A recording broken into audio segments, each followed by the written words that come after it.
दोस्तों, आप लोग का अपना YouTube चैनल रिजल्ट विद आकाश में पुनः स्वागत है। यह मेरा वीडियो संख्या पद्धति से MCQ क्वेश्चन पार्ट 3 है। हम लोग ने इसके पहले 2 पार्ट कर रखे हैं, जिसमें करीबन 25 या 30 क्वेश्चन हुए होंगे। इस श्रृंखला में जो भी क्वेश्चन शामिल किए जा रहे हैं वह किसी न किसी एग्जाम में 1 बार या 2 बार पूछे गए हैं। इस श्रृंखला में आज हम बात करेंगे, जैसे मान लीजिए क्वेश्चन दिया, एक कक्षा में 25 विद्यार्थी हैं तथा उनका रोल नंबर 1, 2, 3 ऐसे 25 तक लिखा गया है। प्रत्येक को उसके रोल नंबर के बराबर पेंसिल दी जाए तो पेंसिलों की आवश्यकता पड़ेगी। ऐसे ही बहुत सारे क्वेश्चन मिलेंगे। उसी तरह यहाँ पर एक क्वेश्चन देखिए जो लास्ट में है, यदि कोई संख्या 1, 2, 3, 4, 5, 6 डॉट डॉट के रूप में 75 अंकों तक लिखी जाए तो संख्या को 16 से भाग देने पर शेषफल क्या होगा। अगर इस प्रकार के सवाल को हम करना सीख जाएं तो हमारे लिए एग्जाम में 1 नंबर या 2 नंबर अपने रिजल्ट में पॉजिटिव के रूप में हम लोग जोड़ लेंगे। पहले क्वेश्चन पर हम लोग बात करते हैं। अगर आप लोग चाहें तो मेरे साथ अपना नोटबुक खोलकर क्वेश्चन को लिख भी सकते हैं। चूँकि यह एक स्मार्ट बोर्ड नहीं है, इसलिए क्वेश्चन पहले लिखना पड़ता है। और अगर आप लोग को जैसे क्लियर समझ में न आए तो मैं क्वेश्चन करने से पहले एक बार जरूर पढ़ूंगा। देखिए, जैसे पहला क्वेश्चन दिया है, एक कक्षा में 25 विद्यार्थी हैं तथा उनका रोल नंबर 1, 2, 3, 25 तक है। प्रत्येक को उसके रोल नंबर के बराबर पेंसिल दी जाए तो बताइए कितनी पेंसिलों की आवश्यकता पड़ेगी। कह रहा है कि कक्षा में टोटल 25 विद्यार्थी है और प्रत्येक को जिसका जितना रोल नंबर है उतना ही उसको पेंसिल दिया जा रहा है। इसका मतलब क्या है? मतलब कि एक नंबर जिसका रोल नंबर होगा उसको 1 मिला होगा, जिसका 2 नंबर रोल नंबर होगा उसको 2 मिला होगा, जिसका 3 नंबर रोल नंबर होगा उसको 3 पेंसिल मिला होगा। ऐसे ही कर जिसका 25 नंबर रोल नंबर होगा उसको 25 पेंसिल मिला होगा। तो अगर आप ध्यान से इस चीज़ को देखेंगे तो कहीं ना कहीं से यह आपको एक सीरीज दिखेगा जो कि 1 से 25 तक प्राकृतिक संख्याओं का योग का सीरीज आप लोग को दिख रहा होगा। जैसे देखिए, मान लीजिए जो चौथे नंबर विद्यार्थी आएगा उसका रोल नंबर भी 4 होगा और उसको पेंसिल भी 4 मिलेगी। ऐसे ही जो 15 नंबर पाएगा उसका रोल नंबर भी 15 होगा, उसको पेंसिल भी 15 मिलेगी। तो देखिए, अगर आप लोगों ने मेरा पहला वीडियो देखा होगा या जिन व्यक्तियों ने नहीं देखा है उसका लिंक आप लोग को डिस्क्रिप्शन में मिल जाएगा। आप लोग आराम से एक बार उस वीडियो को देखिएगा। इसका मतलब है कि 1 से 25 तक प्राकृतिक संख्याओं का योग पूछ रहा है। हम लोग जानते हैं कि n+1/2 होता है। तब देखिए, इसको हम लोग करने के लिए तो 25 हो जाएगा और 25 में जोड़ेंगे तो ये 26 हो जाएगा। इसका मतलब 26 बटा ये अब 2 हो गया। अब देखिए, इसको मान लीजिए हम 13 से काटें, 2 से काटें तो 13 हो गया। अब देखिए, 13 5 65 के 5 हासिल लगा 6, 13 दूनी का 26, 26 और 6 32, 325। हम लोग ऑप्शन देखेंगे, ए 225 है, ऑप्शन बी 325 है, ऑप्शन सी 425 है, ऑप्शन डी 525 है। तो हम लोग ऑप्शन बी 325 हो जाएगा। वैसे ही हम लोग आगे देखेंगे। देखिए दूसरा क्वेश्चन क्या दिया है। दूसरा क्वेश्चन लिखा है 43 के पावर 5 माइनस 19 के पावर 5 निम्न में से किससे पूर्णतः विभाजित है। बोल रहा है कि 43 के पावर 5 और 19 के पावर 5 निम्नलिखित में किससे विभाज्य है। तो मैं अपने पहले वीडियो में बताया था कि a के पावर n माइनस b के पावर n, जब n एक विषम संख्या होती है तो वह a माइनस b से विभाज्य होती है। ठीक है, तो ऐसे ही देखिए, जब एक 43 माइनस 19 हम लोग कितना हो जाएगा, 12 में से 9 हो जाएगा तो ये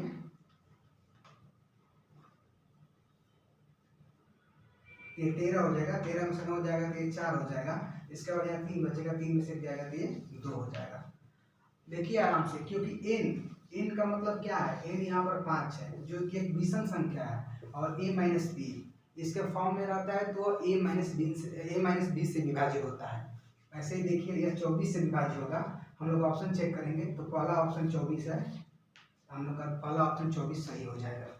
वैसे ही हम आगे बात करेंगे। देखिए यहाँ पर लिखा है, यदि a प्लस बी विषम संख्या है, क्या कह रहा है कि a तथा b, a प्लस बी नहीं कह रहा, a तथा b विषम संख्या है तो इनमें से कौन सी सम संख्या होगी, इनमें से कौन सी, मतलब कि ऑप्शन में कौन सा ऑप्शन सम संख्या होगा। देखिए यदि a इक्वल टू मान लीजिए हम विषम संख्या ले लिए और b इक्वल टू एक विषम संख्या ले लिए, क्योंकि यहाँ पर बोला है a और तथा b विषम संख्या है, तो निम्न में से कौन सा संख्या, मतलब इनमें से ऑप्शन में से कौन सा ऑप्शन एक सम संख्या होगा। तो देखिए यहाँ पर क्या दिया है, अगर एक जगह पर हम रखें, पहला ऑप्शन हम लोग का a plus b plus a b, एक की जगह हम 3 रखें, फिर बी की जगह 5 रखें और फिर ये रखें तो ये 8 हो जाएगा और ये 15 हो जाएगा, 8 + 13 हो जाएगा, 1 1 2 23 हो जाएगा। यह एक विषम संख्या है, हम लोगों ने यहाँ पर 23 निकाला जो एक विषम संख्या है। हम लोग को सम संख्या चाहिए, तो ऑप्शन नंबर ए नहीं होगा। वैसे हम ऑप्शन बी का जांच करेंगे। देखिए ऑप्शन बी क्या दिया है, ऑप्शन बी दिया है a प्लस बी माइनस 1, हम लोग a इक्वल टू 3 लिए हैं, b इक्वल टू 5 लिए हैं, क्योंकि दोनों एक विषम संख्या है। अब देखिए यहाँ पर 3 + 5 - 1, तो ये 8 हो गया, 8 में से 1 गया तो 7 हो गया, ये भी एक विषम संख्या है, ये भी ऑप्शन नहीं होगा क्योंकि हम लोग एक सम संख्या चाहिए। फिर हम अगला ऑप्शन देखते हैं सी वैसे ही दिया है a प्लस बी प्लस 1, ये 3 हो गया, ये 5 हो गया, ये प्लस 1 हो गया, 8 + 1 9, ये 9 हो गया, तो ये भी एक विषम संख्या है, हम लोग का ये भी ऑप्शन नहीं होगा। उसके बाद आगे फिर एक चेक करते हैं, हम लोग का ऑप्शन नंबर डी क्या दिया है, तो a plus b plus 2ab, तो देखिए ये 3 हो गया, ये 5 हो गया, ये 2 हो गया, ये 3 हो गया, ये 5 हो गया, ये 8 हो गया और ये 3 दूनी का 6 6 5 30 हो गया, ये हो गया 38। 38 एक सम संख्या है, इसका मतलब हम लोग ऑप्शन डी है।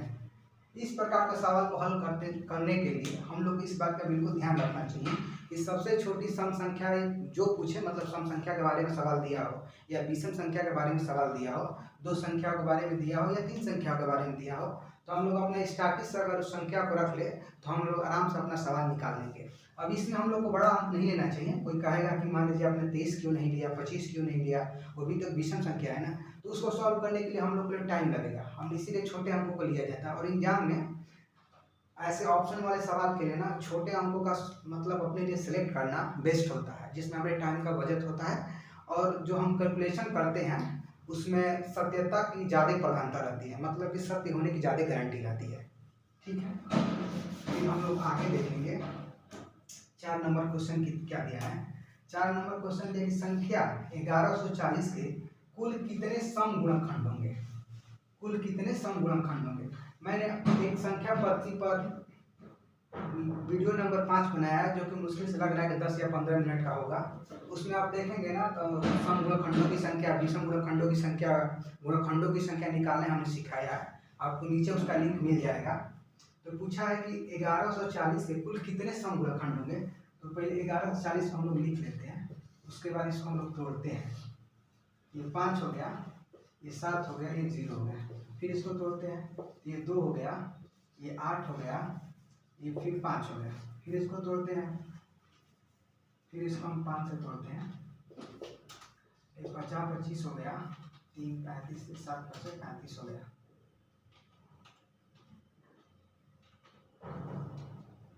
फिर इसको हम 3 से तोड़ते हैं, 19 या 57 हो गया, ये 19 हो गया। ठीक है, अब देखते हैं हमारा क्या बन गया, 2 के पावर 2, फिर इंटू 3 के पावर 1, 5 के पावर 1, फिर 19 के पावर 1। आराम से हम देखेंगे इसको। ठीक, 2 के पावर 2, 3 के पावर 1, 5 के पावर 1, 19 के पावर 1। तो पूछ रहा है सम गुणनखंडों की संख्या। तो मैंने पिछली वीडियो में बताया था कि कुल गुणनखंडों की संख्या निकालने के लिए उसके घात में 1 जोड़कर गुणा कराया जाता है, और सम गुणनखंडों की संख्या निकालने के लिए सम वाले घात में केवल 1 नहीं जोड़ा जाता है। ये 2 ऐसे ही हो गया, और फिर हम 3 के घात 1 है तो 1 में जोड़ेंगे तो ये 2 हो जाएगा। वैसे ही 5 के घात 1 है, 1 में जोड़ेंगे हम लोग तो 2 हो जाएगा। वैसे ही 19 के घात 1 है, 1 में अगर हम लोग 1 जोड़ते हैं तो फिर हमारा 2 हो जाएगा। इसका मतलब क्या हो गया, 2 दूनी के 4, 4 दूनी का 8, 8 दूनी का 16। इसमें सम गुणनखंडों की संख्या 16 होनी चाहिए। हम लोग अपना ऑप्शन चेक करेंगे। तो पहला ऑप्शन दिया है 24, दूसरा ऑप्शन दिया है हम लोग का 16। अगर आप लोग इसको, मेरा अगर पिछला वीडियो आप लोग देखे होंगे तो आराम से इस क्वेश्चन को कर लेंगे। फिर हम लोग आगे बात करते हैं।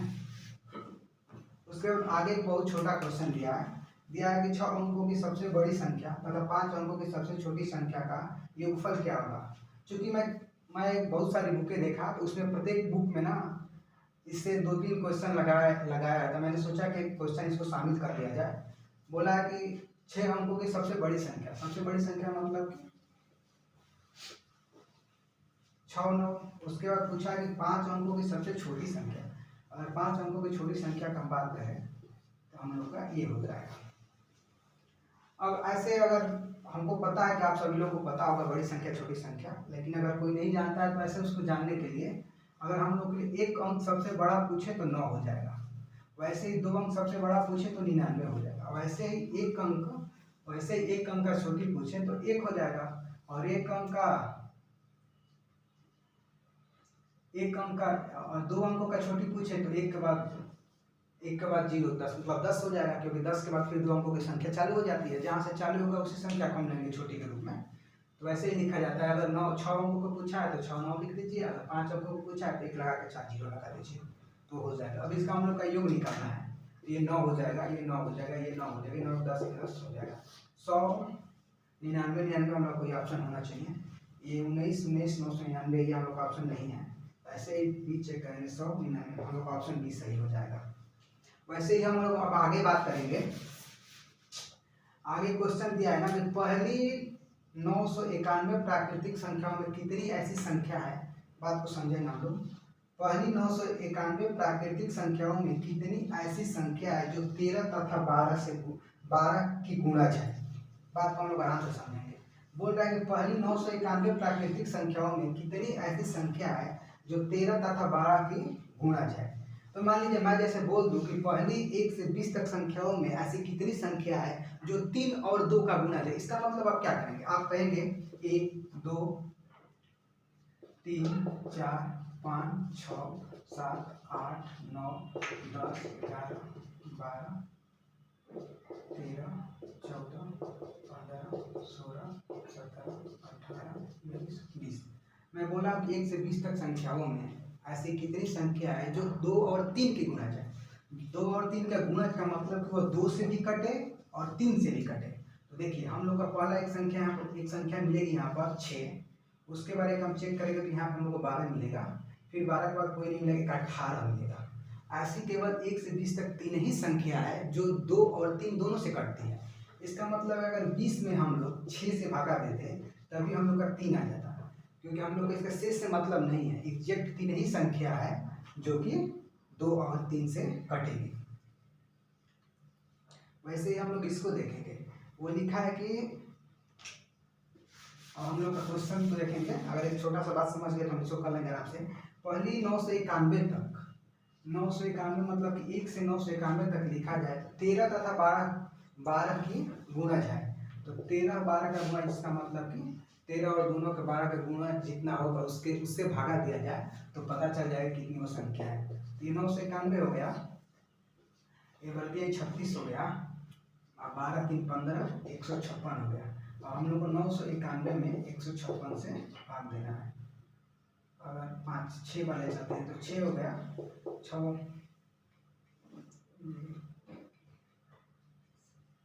में नहीं जाएगा, लग रहा है कि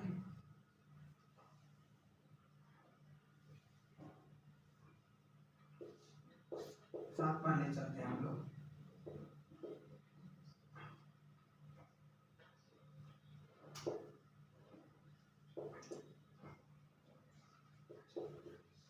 एक बार इसको हम लोग भागा देकर देख लेते हैं आराम से।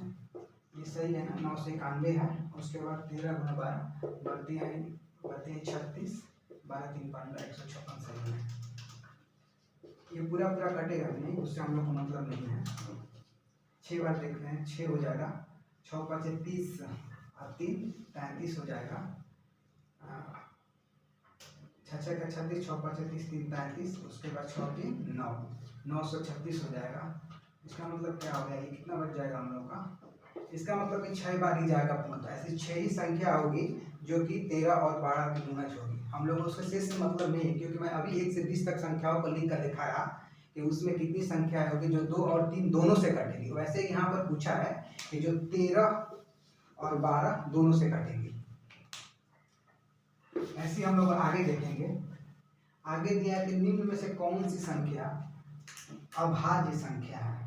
पूछ रहा है, क्वेश्चन नंबर 7 है, निम्न में से कौन सी संख्या अभाज्य संख्या है। मैंने अपना कल एक वीडियो दिया था अभाज्य संख्या की पहचान करना, तो उसमें मैंने बताया था, अगर जो व्यक्ति आप लोगों ने नहीं देखे उसे एक बार देख सकते हैं। लिखा है कि निम्न संख्याओं में से कौन सी संख्या अभाज्य संख्या है। तो मैंने बताया था कि अभाज्य संख्या की पहचान करने के लिए उसके ठीक आगे वाली एक पूर्ण वर्ग संख्या को ढूंढा जाता है। तो हम लोग ऑप्शन को देखेंगे, 1001 दिया, 1003 दिया, 1007 दिया, 1009 दिया है। तो इसके आगे हम लोग देखेंगे तो पूर्ण वर्ग संख्या शायद 1024 मिलेगा, जो शायद 32 का वर्ग होता है।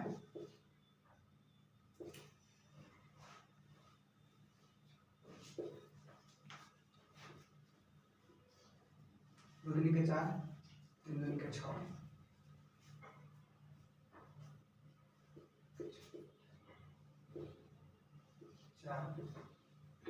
1024 जो 32 का वर्ग है।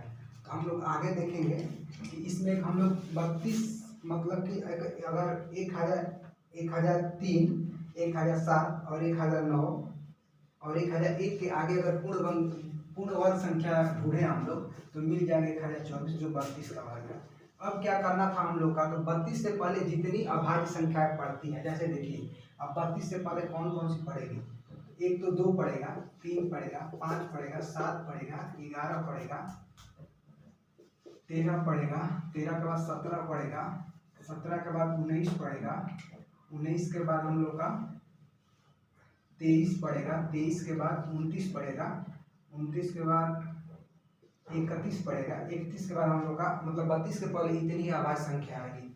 अब हम लोग को चेक करना है 1001 को, पहले 1001 को हम लोग 2 से काटेंगे, अगर इसे डिवाइड करेंगे तो 2 से भी नहीं कटेगा, 3 से काटेंगे 3 से भी नहीं कटेगा, 5 से, क्योंकि जो भी भाज्यता के नियम वाला मेरा वीडियो देखा होगा आराम से वैसे ही पढ़कर ही कर लेगा, और जो नहीं देखा है पर उसको नीचे देख सकता है, उसका लिंक मिल जाएगा आप लोग का।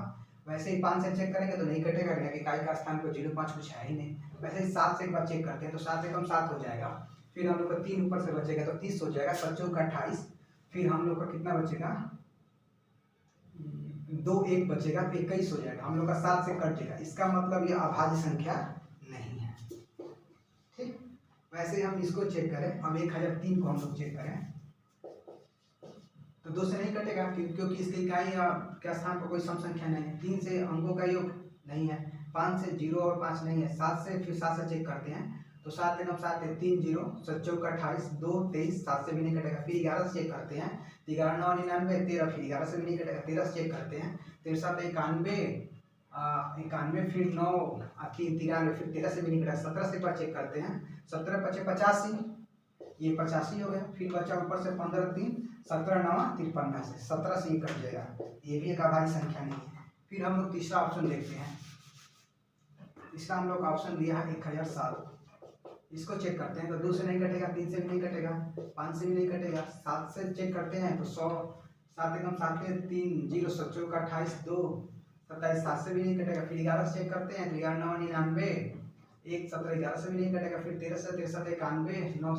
9 97, फिर 13 से भी नहीं कटेगा, 17 से चेक करते हैं तो 17 5 85, ये 15 57, 17 से भी नहीं कटेगा, फिर 19 से चेक करते हैं, 19 5 19 से चेक करते हैं, 19 5 95 हो जाएगा, ये 5 7 57, 19 कर 19 3 57, तो हम लोग का ये भी कट जा रहा है, ये भी अभाज्य संख्या नहीं है। अब यह बचा तो यह एक सही हो जाएगा, क्योंकि यह एक अभाज्य संख्या है। चाहें तो आप उसको भी चेक कर लेंगे, वह इन संख्याओं में से किसी से नहीं कटेगी। फिर हम लोग आगे बात करते हैं, हम लोग अगला क्वेश्चन दिया है कि 1 से 999 तक की संख्याओं को लिखने पर कितने अंकों का प्रयोग होगा। देखिए अगर हम बोले 1 2 3 15, ये 1 2 3 15, इसको अगर संख्या बोले तो 1 2 3 4, ये 4 संख्या है। अगर अंक बोले तो 1 2 3 4 5 अंक है। बात समझ में आ रही है। संख्या इसमें 4 है, 1 एक संख्या है, 2 एक संख्या है, 3 एक संख्या है, 15 एक संख्या है। वैसे ही 100 लिखते तो 100 एक संख्या है। अगर अंक बोले तो अंक की लिखने में जितने प्रयोग है, तो ये पूछ रहा है कि 1 से 99 तक अगर हम संख्याओं को लिखे तो कितने अंक प्रयोग होंगे, इसके बारे में हम लोग जानेंगे। देखिए, जैसे मैं ऐसे ही सवाल को पीछे बता भी चुका हूँ, सवाल को नहीं इसी प्रकार के सवाल को अपने पिछला वीडियो में जिसमें मैं अंकों को गिनने सिखाया था। अब देखिए 1 से 999 तक लिखना है, तो अगर हम लोग 1 से 9 तक लिखते हैं तो हम लोग को 9 अंक चाहिए, ठीक। वैसे ही अगर हम लोग 10 से 99 तक लिखते हैं तो हम लोग का अब 2 अंकों की जरूरत पड़ेगी, क्योंकि अब 10 से 99 तक 2 अंकों की संख्या शुरू हो जाएगी, तो 180 की जरूरत पड़ेगी, 180 अंकों की जरूरत पड़ेगी। वैसे ही अगर हम 100 से लिखने चले 999 तक, तो हम लोग की 900 संख्याएं मिलेगी, जो कि प्रत्येक में 3 अंक होगा। बात समझ नहीं है, संख्याएं कुछ और होता है और अंक कुछ और होता है। तो 900 संख्याएं मिलेगी, इसमें प्रत्येक में 3 अंक होगा, तो हम लोग का 2700 अंक यहाँ लग जाएगा। अब देखिए हम लोग कितना हो गया, 2700 ये हो गया और 180 ये हो गया, तो 2880 हो गया। 2880 में अगर जोड़ दो तो 2879 हम लोग को हो गया। अब ऑप्शन को हम लोग चेक करेंगे। ऑप्शन 1 दिया है 3036, ये नहीं होगा। ऑप्शन भी 27 और 9 दिया, ये भी नहीं होगा। हम लोग ऑप्शन सी देखिए दिया है, हाँ 2889 हम लोग ऑप्शन सी दिया है। अब फिर हम आगे बात करेंगे। आगे हम लोग एक सवाल दिया है 37 प्लस 57 प्लस 78 प्लस 75 प्लस 179 दिया है। यह पूछ रहा है कि को 17 से विभाजित किया जाए तो शेषफल क्या होगा। बोल रहा है कि 37 प्लस 57 प्लस 78 प्लस 75 प्लस 179 को अगर 17 से डिवाइड किया जाए तो शेषफल क्या होगा। अगर देखिए 17 से हम इसको देंगे, 17 दूनी का 34 हो जाएगा, 34 और 4 37 हो जाएगा, 4 यहाँ पर बच जाएगा, ये 51 हो जाएगा तो 6 यहाँ बच जाएगा, ये 68 हो जाएगा तो 10 यहाँ पर बच जाएगा, और 68 ये हो जाएगा तो 2 70 7 यहाँ पर बच जाएगा। वैसे इसको देंगे 17 से, 17 खत्म, 9 यहाँ पर हो जाएगा। इसका मतलब क्या है, 6 4 10, शायद यहाँ आप लोग को नहीं दिखाई दे रहा होगा। तो 179 में अगर हम 17 से देंगे तो यहाँ से 9 बचेगा। ऐसे ही देखिए 4 6 10 7 और 9, 6 4 10 10 10 20 20 27 27 और 9, ये हम लोग का कितना हो जाएगा, 30 36 हो जाएगा। अगर इसको हम 17 से देते हैं तो 17 दूनी का 34 35 36 2 होगा। हम लोग ऑप्शन में 2 दिया है। एक बार हम लोग इसको देख लेते हैं। ये 37 है, अगर 17 से हम लोग डिवाइड करें, 17 दूनी का 34 35 36 37, यहाँ पर 3 होगा, यहाँ पर 3 कर लीजिएगा, ये 35 आ जाएगा। अगर 17 सीट से हम लोग भागा दे तो हम लोग का 1 शेष बचेगा, सॉरी ये 2 नहीं होगा, ये 1 होगा, ठीक है। देखिए ये दिया क्या है, 37 57 78 75 179। अगर 17 से डिवाइड किया जाए, 17 से करेंगे हम लोग तो 17 में 34, यहाँ पर 3 बचेगा। अगर फिर 17 से यहाँ पर दे तो 17 या 51 हम लोग का 6 बचेगा। वैसे ही अगर 17 चौका 68 हो जाएगा, यहाँ 10 बचेगा और यहाँ पर 7 बचेगा। फिर इसको 17 से तो यहाँ पर 9 देगा। अगर टोटल को आप जोड़ेंगे टोटल को तो 35 हो जाएगा, और फिर 35 में 17 से देंगे तो 1 शेष बचेगा। मैंने शेष निकालने पर एक वीडियो लिया है, बहुत कम समय का है, आप लोग उसको देखेंगे तो आराम से इन सब चीज़ों को समझ जाएंगे। उसके बाद नीचे देखिए एक सवाल दिया है, यदि 10 नंबर दिया है, यदि 11 के पावर 101 धन 19 के पावर 101 को 15 से भाग दिया जाए, बोल रहा है इसको 15 से डिवाइड किया जाए तो शेषफल क्या मिलेगा। शेषफल हम लोग को बताना है।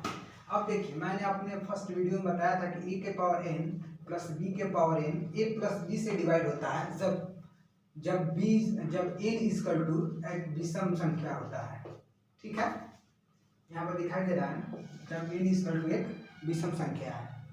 तब देखिए ये 11 के पावर 101 और 19 के पावर 101, इसका मतलब n हम लोग के यहाँ पर विषम संख्या है, तो 11 प्लस 19 से विभाज्य होगा। तो 11 19 को जोड़ेंगे तो हम लोग का 30 हो जाएगा, क्योंकि 30 15 का ही गुणज है। तो 30 से जो मतलब जो संख्या 30 से कटेगी वो 15 से पक्का कटेगी। इसका मतलब कि यह संख्या 30 से बिल्कुल कट जा रही है। तो अगर इसे 15 से हम लोग डिवाइड करें तो हम लोग शेषफल कितना मिलेगा, 0 मिलेगा। फिर हम लोग आगे बात करेंगे। अब देखिए यहाँ पर दिया है 1200 के सभी गुणनखंडों का योगफल। हम लोग यहाँ पर मिटा लेते हैं, क्योंकि लिखने में थोड़ी सी वो हो रही है।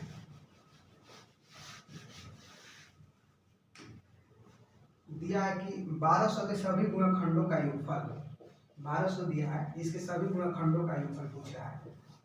अगर हम लोग इसको 2 से डिवाइड करें तो ये 600 हो जाएगा। फिर हम 2 से करें तो ये 300 हो जाएगा। फिर 2 से करें तो 50 हो जाएगा। 2 से करें तो 75 हो जाएगा। 3 से करें तो 25 हो जाएगा। फिर 5 से और 5 से, ठीक। 5 से हम लोग दे दिए तो एक, मतलब कि ये 5 1 हो गया, ठीक। अब बोला है कि सभी गुणनखंडों का योगफल निकालना है। तो पहले हम लोग इसको देखते हैं। 2 के पावर 1 2 3 4, ठीक। उसके बाद देखिए गुणे 3 के पावर 1, 5 के पावर 2। अब जब भी गुणनखंडों का योगफल निकाला जाता है तो मैंने उस पर एक छोटा सा वीडियो बनाया है। बहुत ज़्यादा बड़े बड़े वीडियो हमने मतलब किसी भी टॉपिक को नहीं बनाया है। तो देखिए उसको अब क्या, इसको 4 है तो 4 तक घात तक ले जाएंगे, लेकिन 0 से लिखना शुरू करेंगे। 1 2 के पावर 2 2 के पावर 3 2 के पावर 4, ठीक। वैसे इसको लिखेंगे 3 के पावर 0 धन 3 के पावर 1 गुणे 5 के पावर 0 धन 5 के पावर 1। ये 5 के पावर 2 तक जाएगा, ठीक। अब इसको देखिए, किसी भी संख्या का जब पावर 0 होता है तो उसका मान 1 होता है। तो यहाँ पर ये कितना हो गया 1, फिर ये 2 हो गया, ये 4 हो गया, ये 6 हो गया, ये 8 होगा, ये 16 हो गया, ठीक। वैसे यहाँ पर देखेंगे हम लोग तो ये कितना हो गया, ये 1 हो गया, ये 3 हो गया। वैसे यहाँ पर हम देखेंगे तो ये 1 हो जाएगा, ये 5 हो जाएगा और ये 25 हो जाएगा। इसको हम लोग जोड़ते हैं 2 1 3 3 4 7 8 7 15 15 16 31 इंटू 3 1 4 गुणे 5 1 6 और 25 31। अगर आप लोग 31 का वर्ग जानते हैं तो 961 होता है। 961 को आप लोग 4 से गुणा करेंगे तो 4 हो जाएगा, 6 के 24 हो जाएगा, 9 के 36 2 38 हो जाएगा। 38 44 को ऑप्शन में हम लोग चेक करेंगे। 38 44 हम लोग ऑप्शन नंबर ए सही है। उसके बाद हम लोग आगे बात करेंगे। आगे एक सवाल दिया है हम लोग का, सवाल नंबर 12 दिया है कि आराम से आप लोग देखेंगे। x के किस मान के लिए संख्या 59 14 87 59 14 87 58 और x, यहाँ पर x है 8 और 3 से विभाजित है। 8 से भी है और 3 से भी है। हम लोग इसका ऑप्शन देखेंगे। हम लोग का ऑप्शन 7 दिया है, 4 दिया है, 1 दिया है, एक नाना 30 दिया है। तो पहले देखिए 8 से विभाज्य होने के लिए हम लोग को क्या चाहिए, हम लोग का 3 अंक चाहिए, 3 अंक। तो मैं इसको 8 से चेक करता हूँ। अगर 7 बच जाएगा तो 8 7 56 हो जाएगा। 2 यहाँ पर 2 बचा, ऊपर 1 से, अगर इसमें से मैं 7 रखूंगा तो 8 से नहीं कटेगा। अगर 4 रखूंगा तो 8 से कट जाएगा, 1 रखूंगा तो नहीं कटेगा, और डी ऑप्शन नॉन है, ठीक। तो मैं यहाँ पर फिलहाल नॉन ऑप्शन में अगर दिया है इनमें से कोई नहीं, तो उसके लिए मैं एक बार 4 रख लेता हूँ, ठीक। तो ये मेरी संख्या 8 से कट गई। अगर जिन्होंने विभाज्यता संबंधित वीडियो देखा है तो आराम से समझ जाएंगे, नहीं देखे तो एक बार उसको देख सकते हैं। अब देखिए ये तो 8 से कट गई। अब हम लोग को 3 से चेक करना है, तो मैंने यहाँ पर 4 रखा है, और 3 से विभाज्यता क्या हो जाए, अंकों का योग।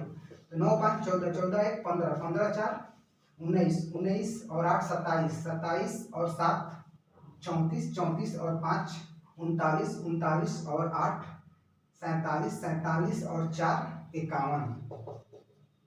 चूंकि 51 17 का 17 17 34 17 के 51 51 3 से कट जाता है। इसका मतलब हम लोग का ऑप्शन नंबर मतलब कि रिजल्ट हम लोग ऑप्शन 4 सही, मतलब 4 उत्तर आएगा, जिसका ऑप्शन बी है। वैसे ही हम लोग बात करेंगे आगे।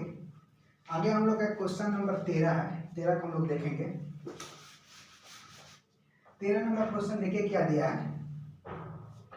दिया है कि 4 के पावर 11 गुणे 5 के पावर 5 गुणे 3 के पावर 2 गुणे 13 के पावर 2 में अभाज्य गुणनखंड की संख्या पूछा है। क्या पूछा है? अभाज्य गुणनखंड की संख्या। अब देखिए, मैंने अभाज्य गुणनखंड हो, सम गुणनखंड हो, विषम गुणनखंड हो, इसका भी मैंने एक छोटा सा वीडियो बनाया है, वो आप देख सकते हैं। देखिए, जब ये 2 के पावर 2 हो सकता है 11 गुणे 5 के पावर 5 गुणे 3 के पावर 2 गुणे 13 के पावर 2, तो ये 11 दूनी का 22 हो गया। 2 के पावर 22 गुणे 5 के पावर 5 गुणे 3 के पावर 2 गुणे 13 का पावर 2। अभाज्य गुणनखंड समय निकालते समय हम लोग केवल घात को ऐसे ही जोड़ देते हैं। ये 22 5 कितना हो जाएगा? 27, 27 और 2 29, 29 2 31। हम लोग का इसका टोटल 31 अभाज्य गुणनखंड होगा। अब अभाज्य गुणनखंडों की संख्या होगी, उसको हम चेक करते हैं। ऑप्शन नंबर 31 दिया है, ये नहीं है। ऑप्शन नंबर बी 31 दिया, यह सही है। ठीक है, वैसे ही हम लोग बात करते हैं। हम लोग का क्वेश्चन नंबर 14 है। 14 दिया है कि 100 से छोटी अभाज्य संख्याओं की संख्या कितनी होगी। चूंकि यह क्वेश्चन एक बार सीडीएस में पूछा था, इसलिए मैंने सोचा कि इसको लिख दूं। अगर आप चाहें तो 1 से 100 तक के बीच में जितनी अभाज्य संख्याएं मिलती है उसको आप लोग लिख कर एक बार गिन सकते हैं। वैसे 25 मिलती हैं। ठीक है, अब देखिए नीचे क्वेश्चन दिया है, यदि कोई संख्या 1 2 3 4 5 6 7 8 9 के रूप में 75 अंकों तक लिखी जाए तो अंकों को 16 से भाग दिया तो शेषफल क्या बचेगा। यह हम लोग का सवाल नंबर 15 है। इसके पहले मान लीजिए हमने अभी तक 14 क्वेश्चन कराया है। अगर मेरा कराया गया क्वेश्चन अगर आप लोग को समझ में आ रहा है तो आप लोग मेरे चैनल को लाइक करिए और सब्सक्राइब करिए और अपने दोस्तों में शेयर करिए। फिर हम लोग बात करते हैं 15 नंबर क्वेश्चन का। देखिए, इसमें दिया है कि ऐसे कोई लिखा गया है 1 2 3 4 5 डाटा 75 अंक तक लिखा गया है। बात को यहीं पर देखना है, न कि संख्या तक लिखा है, 75 अंक तक लिखा है। ठीक है, तो हम लोग पहले ज्ञात करेंगे। जैसे मान लीजिए 1 से अगर हम 9 तक लिखें तो हम लोग को 9 अंक मिलता है। कितना अंक मिलता है? 9 अंक। तो 75 अंक में से अगर हम लोग 9 अंक निकाल दें तो हम लोग पास कितना बचेगा? ये 15 हो जाएगा, ये 6 हो जाएगा और ये 6, 66 अंक और बचेगा। अब देखिए, हम लोग ने 1 से अभी 9 तक निकाला, इसके बाद 2 अंकों की संख्या शुरू होगी। बात समझ रहे हैं? 75 अंक चाहिए तो 1 से 9 तक हमने 9 अंक निकाल लिया 75 में से, हमारे पास 66 अंक अभी बचा है। इसके बाद 2 अंकों की संख्या शुरू होगी। तो 2 अंकों की कितनी संख्या इसमें आई है? तो 33 संख्या को हम लोग और लिखेंगे तो हम लोग का 66 अंक ये हो जाएगा और 1 से 9 अंक वाला 9 अंक वो हो जाएगा। देखिए, अब हम पहले अपना अंक पूरा करते हैं। तो 66 अंक हम लोग यहाँ पर दिए, 33 और 2 अंक की 33 संख्याओं को लिखे तो 33 यहाँ पर संख्या हो गई, प्रत्येक में 2 अंक, तो 66 अंक यहाँ हो गया, 9 अंक ऊपर हो गया, तो हम लोग का 75 अंक पूरा हो गया। अब हम बात करते हैं कि हमको क्या समझाना था। देखिए,